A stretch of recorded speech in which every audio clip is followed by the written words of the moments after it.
और बड़ी खबर, चांद पर आज इतिहास रचेगा भारत। आज होगी चांद की सतह पर चंद्रयान-3 की लैंडिंग। शाम 6:04 पर यान की लैंडिंग होगी। पीएम मोदी दक्षिण अफ्रीका से लाइव लैंडिंग देखेंगे। ये बड़ी जानकारी आपको दे रहे हैं। चांद पर आज इतिहास रचने के बेहद करीब है भारत, क्योंकि आज चांद की सतह पर चंद्रयान-3 की लैंडिंग होनी है। और आपको बता दें, ये मून मिशन है जो आज शाम 6:04 पर चंद्रमा पर लैंड करेगा। समय समय पर इसकी तस्वीरें भेजी गई है और इसरो की तरफ से भी कहा गया है कि मिशन की जो जानकारी है उसके तहत सभी सिस्टम को समय समय पर चेक किया गया और सब कुछ बेहतरीन है। तो बड़ी जानकारी आपको दे रहे हैं। मिशन की सफलता के लिए देश के अलग अलग हिस्सों में पूजा पाठ भी। और आज चंद्रयान-3 इतिहास रचेगा, ये अपने आप में बेहद महत्वपूर्ण। आज शाम लैंडिंग होनी है। लैंडिंग पर पीएम की नजर है, जोहान्सबर्ग में है, लेकिन वहां से भी संबोधित करेंगे चंद्रयान-3 की लैंडिंग के बाद। और आपको बता दें कि ये अपने आप में बेहद महत्वपूर्ण दिन है। और ये भी बता दें आपको कि जो आखिरी के 15 से 17 मिनट हैं वो काफी ज्यादा महत्वपूर्ण रहने वाले हैं। और अगर आज ये मिशन सफल होता है, जिसकी उम्मीद बहुत ज्यादा है, तो भारत चंद्रमा के साउथ पोल पर लैंडर उतारने वाला पहला देश बन जाएगा। तो उम्मीदें काफी ज्यादा हैं और देखना बेहद महत्वपूर्ण है कि किस तरीके से जो तमाम स्थिति है वो देखने को मिलेगी आखिरी के कुछ मिनट्स में। तो चंद्रमा की सतह पर चंद्रयान-3 के उतरने का काउंटडाउन शुरू हो गया। चंद्रयान-3 का लैंडर अब चांद के बेहद करीब पहुंच गया है। लैंडर ने दूसरी डिबूस्टिंग सफलतापूर्वक हासिल कर ली। अब कैसे होगी सॉफ्ट लैंडिंग और क्या होगा आगे, देखिए इस रिपोर्ट में।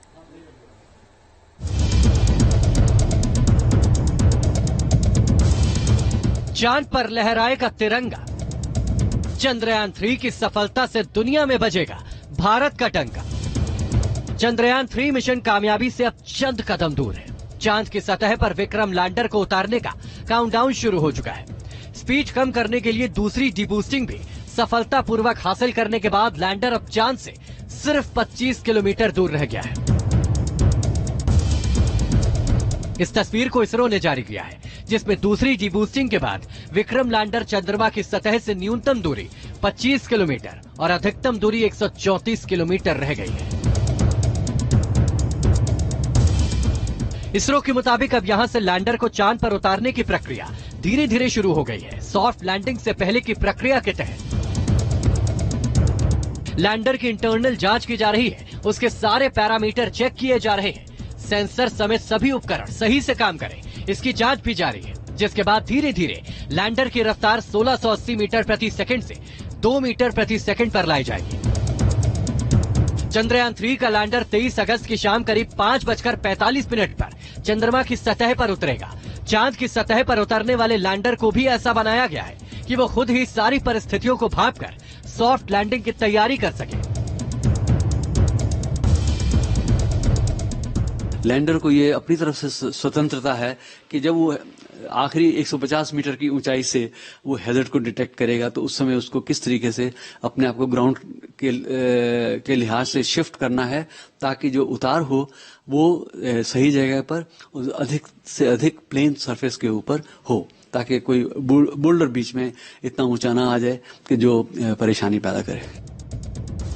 वैज्ञानिकों के मुताबिक 25 किलोमीटर की ऊंचाई से चांद की सतह तक पहुंचने में विक्रम लैंडर को 15 मिनट लगेंगे। और सॉफ्ट लैंडिंग के यही 15 मिनट बेहद अहम है, क्योंकि पिछले मिशन में लैंडर की इसी चरण में हाई लैंडिंग हो गई थी और रूस की लूना 25 मून मिशन भी इसी चरण में फेल हुआ है।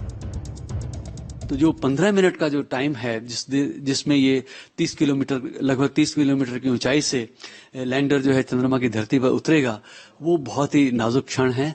वो कई चरणों में उस प्रक्रिया को किया जाना है, जिसमें कि शुरू में तो एक तेज रफ्तार से इसकी गति को कम किया जाएगा। उसके बाद जो है ज्यादा धीमे धीमे तरीके से इसकी गति को कम किया जाना है।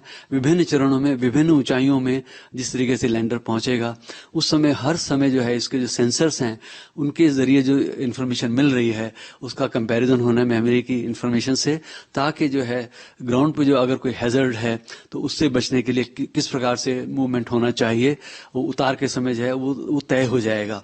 तो उस तभी जो है एक निरापद उतार जो है फाइनली हमको मिलने वाली है। 23 अगस्त को चंद्रमा पर सूर्योदय होगा और दिन की रोशनी में चंद्रयान-3 चांद की सतह पर उतरेगा, ताकि लैंडर के सोलर पैनल काम करते रहे। चंद्रयान-3 चंद्रमा की उस दक्षिणी ध्रुव के उस इलाके में उतर रहा है जिसे चांद का डार्क साइड भी कहा जाता है और तापमान भी यहाँ -200 डिग्री सेल्सियस तक रहता है।